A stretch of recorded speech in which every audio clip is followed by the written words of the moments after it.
प्रणाम करतनी। हम बिहारी लाल गिरी भोजपुरी सिंगर।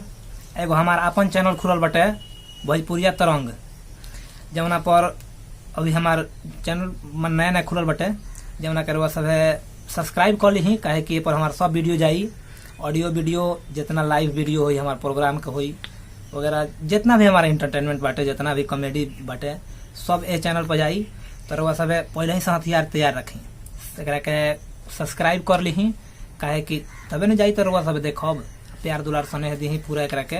हमारे एगो गाना आज रिलीज होखे वाला बटे यही चैनल से, जमुना गाना के थोड़ा बार सुनाएब हम। सैड सॉन्ग बटे, बहुत ही प्यारा सॉन्ग बटे, तनी बार सुनाओ तनी। अच्छा, आशा विश्वास बटे कि बहुत निक लगी।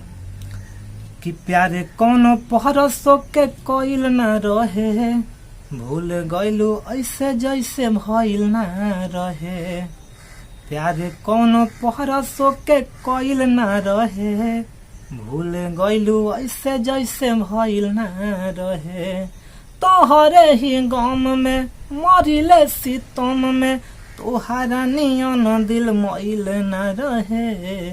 प्यार कोनो परसो के कोइल न रहे, भूल गइलू ऐसे जैसे भइल न रहे।